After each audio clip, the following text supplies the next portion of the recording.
What is up, guys? Stas here. Welcome back to another video. So the markets are pretty funky today. S&P 500 broke even. The Dow went up 0.2%. The NASDAQ went down 0.2%. And the Russell 2000 went down over 0.7% on the day. So today we're going to be talking more about the markets, breaking down some technicals, going over 7 stocks to buy now. And I also want to share with you guys what stocks I own right now and in general where my head is at as a trader, as an investor, as these markets are at all-time highs. I mean, we just hit another all-time high today, which we'll get into. So if you guys find value, hit the like button, subscribe, join the Strive Smart Discord chat, the Facebook group, get 2 stocks from WeBull and $30 from M1 Finance. All of those are free and linked down below. And if you guys want my buy and sell alerts, call outs, morning update videos, a bunch of exclusive content, and much more, check out the Patreon that is also linked right down below in the description box. So let's just get into it. S&P 500 today, despite it going down a little bit, pretty much breaking even, we can see here it hit an all-time high. All-time high was hit at 3950.43. And if you guys were on Patreon in the morning update video, we were talking about how the futures, they were looking very good. The futures market was even better actually last night. And heading into the morning, we saw how the futures market was downtrending a bit. I mean, take a look here at the ES and you can see exactly what I'm talking about. I mean, last night we were, let's take a look here on the 5-day 5-minute. Last night we were at 39.60. That was at about 11 p.m. on the East Coast. And then we actually downtrended into the market open, which we talked about this morning on Patreon, and it makes sense that we ended up gapping down. And I mentioned this morning that either two things were going to happen. Either we were going to actually hold this 39.40 level and maybe rip into the market open because we pulled down a bit, we sold off a little bit. So maybe, we were just selling off a bit before ripping up higher. I said that could happen, or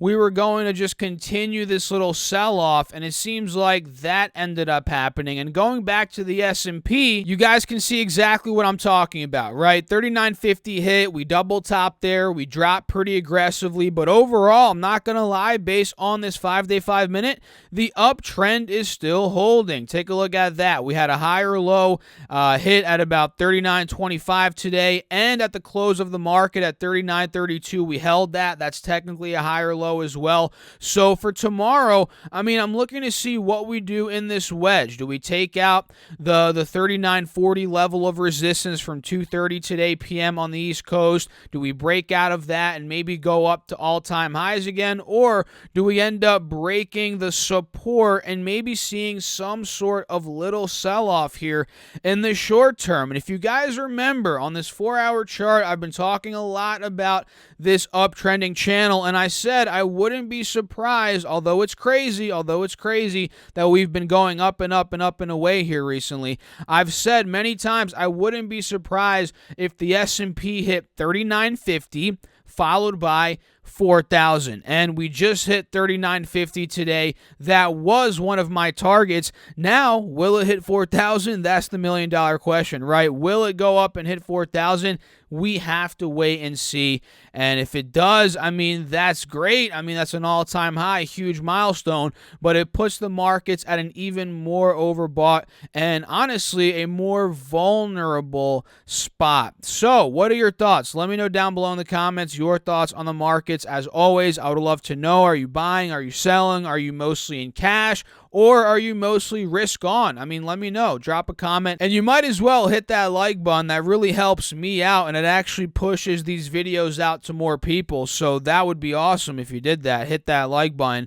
And now let's just talk about what I did today. And the truth is, guys, I didn't buy anything today, but I'm still in a bunch of open existing positions. So let's just run through those very quickly. I don't want to spend too much time here, but we'll run through it very quickly. So number one is ticker symbol TSLA, also known as Tesla. This is one that I got into last week at $809.50, I believe it was, or 25 cents actually. And this is it went down today. It went down 2.4%, down about $20 per share. We're still holding the uptrend on the 4-hour chart, which is why I'm still holding on to my position. I'm not panicking whatsoever, but I am down a little bit, and we had a red day, and there's no denying that. I mean, you can see clearly the stock went down, and I'm down on my position. And like I said on Patreon when I originally bought into this stock, I'm willing to ride through some volatility. I'm willing to give it some wiggle room, and I might even average down on the position. So that's kind of where I'm at right now. I'm holding on to Tesla. I'm holding on to Rocket still, ticker symbol RKT. This also went down today. And overall, I mean, we mentioned the markets didn't have the best day, although the S&P did hit all-time highs. Rocket had a red day. I'm still holding on to it, though, guys, strongly at $20.95, and I'm still looking to add more to this position. So like Tesla, I'm giving it some wiggle room because I don't have it fully built out yet, and I'm still in Tattooed Chef, ticker symbol TTCF, which, guys, would you take a look at that? This went up 5% today, so I'm very happy about that. I've been holding on to this for a couple days at this point. My average cost is right around $24.10, and this is another one that we've been calling out on Patreon, and we've been talking about this inverse head and shoulder. You guys can see it here, left shoulder, the head, and the right shoulder. And the way I'm looking at this is I see this inverse head and shoulder panning out. Today's 5% day really leads me to believe that even further. It's pretty, it's not fully confirmed yet, but it's a confirming step in the process, let's put it that way, that it wants to fill the gap up. And I think Tattooed Chef could ultimately get up to $27. So, yes, I love this. I'm holding on to it. Same with NEO. NEO had a red day, went down 1% today, but no worries, guys. I'm in at about 56-ish, a little bit higher than that. So, NEO, I'm already up on it a good amount, so I'm just holding on at this point. Workhorse, which I don't want to say I told you so, guys, but I told you so. Workhorse went down almost 6% today, and although I'm still in a small position with Workhorse, I was telling you guys when it got to 42, 40, 43, which it was at, a couple trading days ago, I was telling you guys this is pretty overbought. I'm locking in profits. I was telling you guys that. I'm locking in profits, but I'm still leaving a small position, and it looks like I played it perfectly. And not to toot my own horn, because a lot of the time it doesn't happen like this where you time the top, but in this case it did. I locked in, if you remember, a lot of my profit, a good amount of the position I locked in at about $42, and I said I'm willing to add back into Workhorse if it gets to $30, 28, maybe even 31. And with today's day of going down 6% almost, it's getting that much closer to that 28 to 30 price target, which I'm looking to add more to my position. If you guys are new to the channel, I was actually buying Workhorse, and I've covered it on the channel for weeks, months, guys, at this point. I was buying Workhorse in the 20s. That was my average, $20. And I ended up locking in, or actually, no, it was $22. I'm looking at my notes here. I was able to lock in some profits at $29, and I locked in pretty much almost the rest of it. Again, I left a little bit of my position open, but I locked in another good amount of profits at $42. So, I was in at 22, and I locked in profits on the way up. Now I'm looking to, scale back into it again if we get to my target there. So I'm holding on a Workhorse. SLV is another one that I'm still holding long and strong, although the precious metals markets, they struggled a bit today. Silver, not so much, but gold got hit hard. It went down 1.6%, and for gold, that's a pretty big drop. It's not like Bitcoin or any of these SPACs that could go down 30% in a day, and you're like, holy crap. 2% for gold on a down day is equivalent to, I'd say, maybe like a 10-15% drop on Bitcoin. If Bitcoin dropped 10-15% in a day,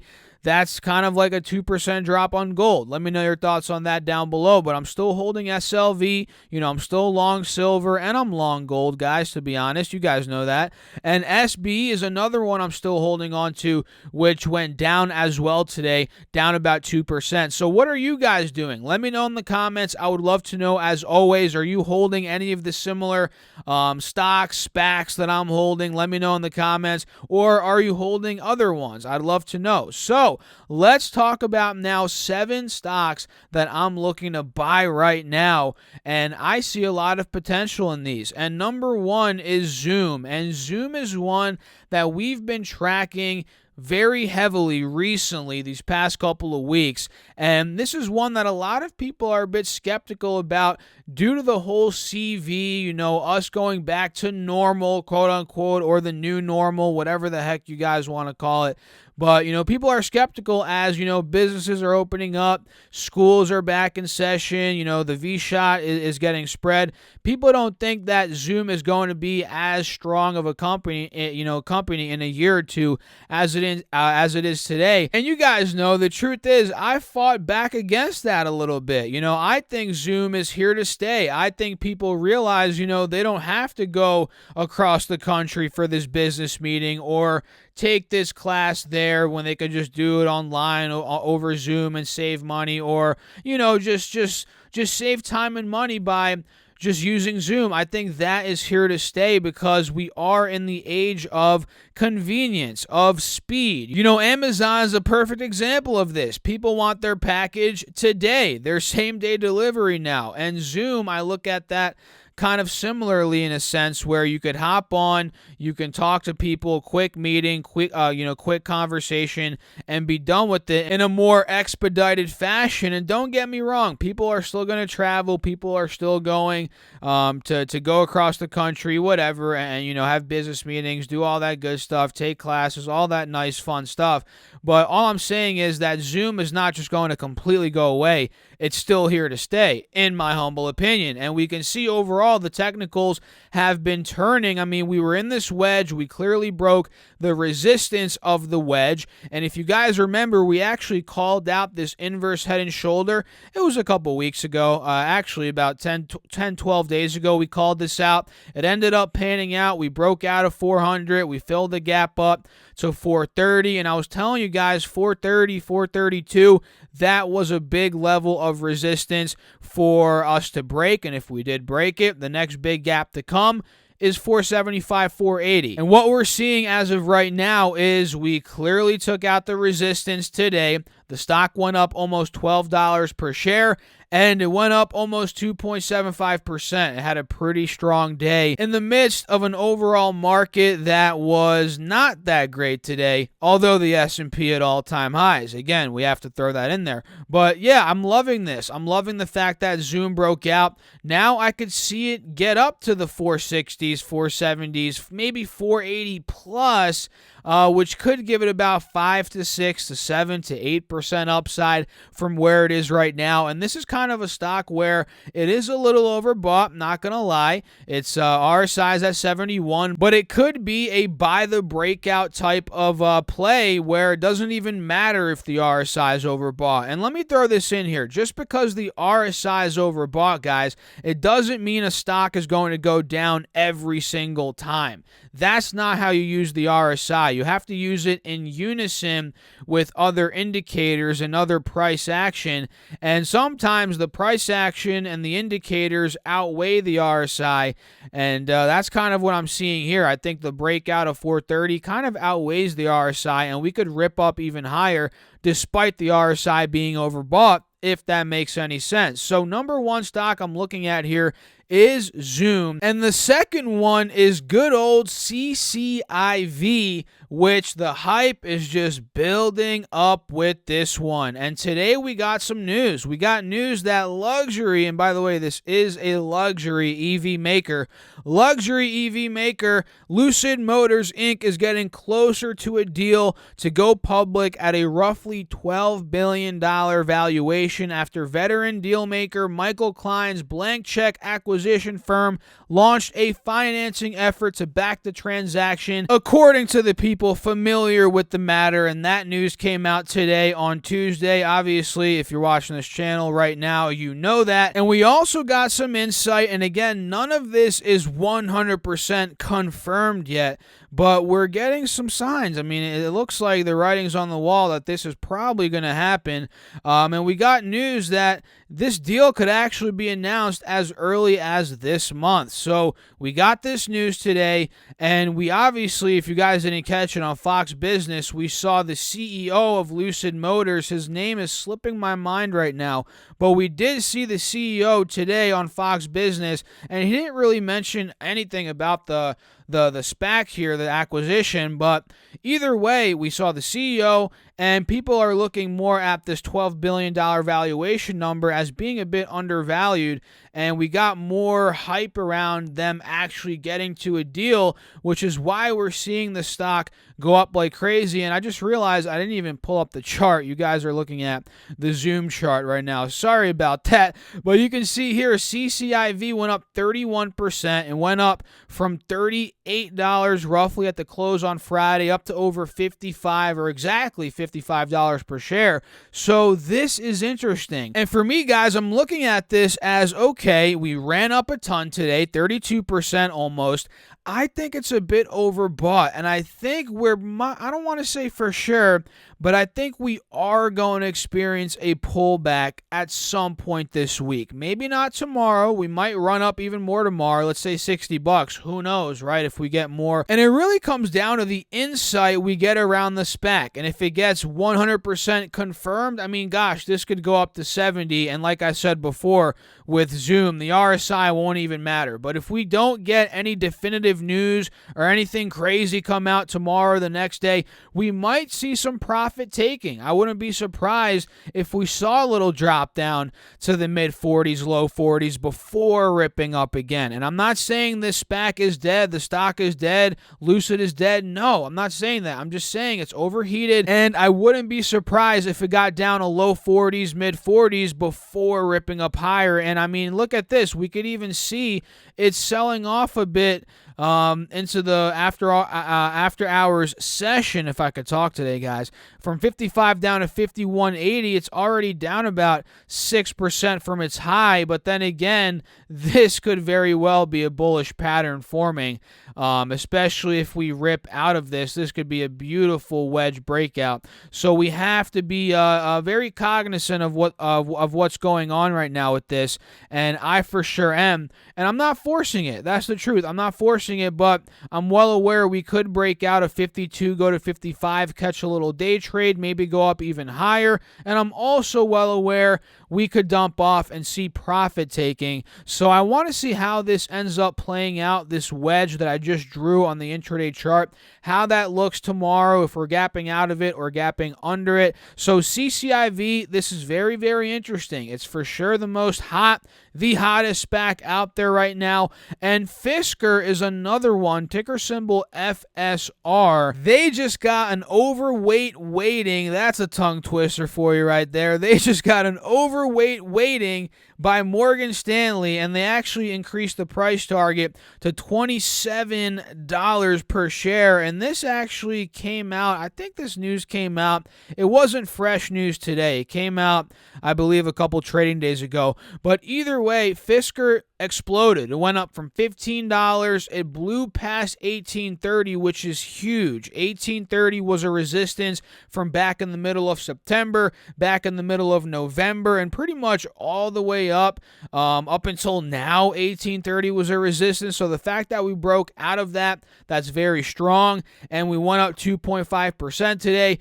And the truth is, I think this one probably will see a pullback as well, maybe down to $18.50, maybe $18, and that is where I'd probably consider a position. But the fact that we broke out of $18.30, that is very good signs of momentum. And the fact that we got the price target increase as well, the overweight rating, weighting, whatever you want to call it, from Morgan Stanley, that is good. So I could easily see Fisker, go to $22, $23 per share, roughly that high that we are seeing on this 4-hour chart. So watch out for it. We might pull back to 18, then rip up to 22, 23, or we might just go straight there from where we are now at 1950. We just have to keep our eyes on it. So that's Fisker, ticker symbol FSR. Another one here that I'm watching is Disney, ticker symbol DIS, and this might not be the flashiest company now, but we can see a nice dip from the high that it hit at $198 from after earnings, where it just posted last week, and now it's at $186. It's pulled down about 7%, and I told you guys I'm very interested in Disney if it's able to pull down after the earnings, and where we are right now, we're actually right around that 50 SMA 4-hour chart at a higher low. It actually held that today, so this could be a low point, and it's also at a point of support, which was once a resistance from back in the end of 2020 at about 185. So the fact that we're holding this is a good sign, but we're not quite yet out of the downtrend that we're seeing here on the 5-day 5-minute. Notice how we're still at a lower high despite holding 185. So this is kind of a descending triangle, so we have to be careful with this, because if this were to break 185, the descending triangle pans out, we might see a dip to the mid 170s, maybe low 180s even. So we have to be fully aware of that if 185 breaks. But then again, on the 5-day 5-minute, if we break out of, let's say, 187, 188, I think Disney could be a breakout back into the 190s. So Disney's worth watching. Same here with Walmart. It looks like that inverse head and shoulder is playing out on Walmart nicely today. It went up almost 1%. We just need to see the breakout. And this kind of looks like a cup here. Maybe it forms a handle and rips out of there. So yeah, I'm looking kind of at 146 as a big resistance here on Walmart. If we're able to break that here on the hourly chart, and if we pull back a bit, you can see what I'm talking about. If we break that, that is going to be the start of the right leg, or shall I say the right shoulder rather, which could get us up to about 150, maybe 152. So Walmart's in play. It definitely is. It has about 3 to 5% upside here. So I'm excited about that one. And DocuSign's another one that I'm looking at, kind of the same as I did with what was I talking about earlier, where we talked about, maybe buying the breakout. Was that on Zoom? Yeah, we were talking about that on Zoom, where Zoom, we're probably going to look to buy the breakout here potentially since it broke 430. DocuSign's very similar. The RSI is a bit hot. It's at about 59 here on the 2-hour chart, which isn't that bad, but on the 4-hour chart, it's almost at 70. But I don't really care about that, because if we break this 265 level, that is where we could buy into the breakout. And today we kind of already did break out. If you guys remember, we were at 275 and we pulled back. So this is pretty much a retest. It's a retest to see if we want to break out again and go to 275, which could be about a 4% move. And if we break 275, maybe 5% plus of a move. So I like DocuSign here, no doubt. I think this is a buy the breakout candidate, and it could get to the highs from today and even higher. I think 280, 290 is where it could be going. And NNDM is another one here, which we covered this morning on Patreon in the morning update video. But for those of you guys that are not in there, we'll talk about it here very quickly. This direct offering was priced at $12.80 per ADS, and it was about a $500 million direct offering. And we can see NNDM drop to about $13.20. It filled the gap up to about $14.50 to about $15 here in the morning. And it seems like on the 4-hour chart, if I redraw this, guys, I mean, clearly it's holding the 180 SMA as a support at a higher low, which is great. And if I redraw this, you can see the higher low that I'm talking about at about, we held it at about 13.20 today pre-market. So I think this could be a dip buy, quite honestly, on NNDM. I mean, we've seen every time they've had a direct offering, the stocks dropped and then ripped up higher the following days after the direct direct offering, so I'm looking for that here on NNDM for these next couple of days. I don't own any right now, but I'm still very interested in it. And two other ones that are breaking out right now, they have ridiculous momentum, but they might not be the best buys at this moment, but I'm still watching them. One of them is Bionano Genomics. BNGO is the ticker. And if you guys are in the Patreon, you remember about a week ago, I'll post a screenshot here, I bought Bionano Genomics. I called this out. I put a buy order on there, and unfortunately, I made money. Which is not unfortunate. But the unfortunate thing is I didn't hold long enough. So if you guys saw that buy order and you did your own due diligence, you did your own research, you got in and you wrote it up, congrats. Let me know in the comments. I hope you guys did make some good money on BNGO, but at this point, I am not jumping the trigger or jumping the gun and getting into it. I'm actually waiting for a pullback, and I think a good spot that it could get to for a pullback could be anywhere in the mid to low 13s, maybe, or maybe even on the higher side, but it'd still be a pullback, maybe around $14. We just have to wait and see. So Bionano is definitely one of the best performers from what we called out last week, and SENS is another one we called out last week. I believe this was on the YouTube channel. SENS. This is Sensei Sonics. I hope I'm saying that right, or Senseionics, whatever. This went up another 27% today. And this one is pretty overbought, but if we get any single pullback, mini pullback within this momentum, I think this could be a pretty interesting one to watch. So that's pretty much it, guys. Gonna wrap up the video here. If you enjoyed it, hit the like button, subscribe to the channel, get your 2 stocks from WeBull. Those are valued up to $1,600. All you have to do is deposit $100 and you get 2 stocks valued up to $1,600. And you could also get $30 from M1 Finance by opening up an account and depositing any amount of money. All of those are free and linked right down below. And if you guys want to support the Patreon, check that down below. We're doing buy and sell alerts right now, real-time call outs whenever I'm buying and selling. I post it on there, stocks I'm watching right now, exclusive content. And for the top tier patrons, I'm doing a video every single morning, a morning update video on breakout stocks in the beginning of the day that I'm watching. So make sure to get into that Patreon if you want to. That's linked down below. So I'll catch you all in the next video. Thanks for watching. As always, keep crushing the market. Stay safe out there, guys.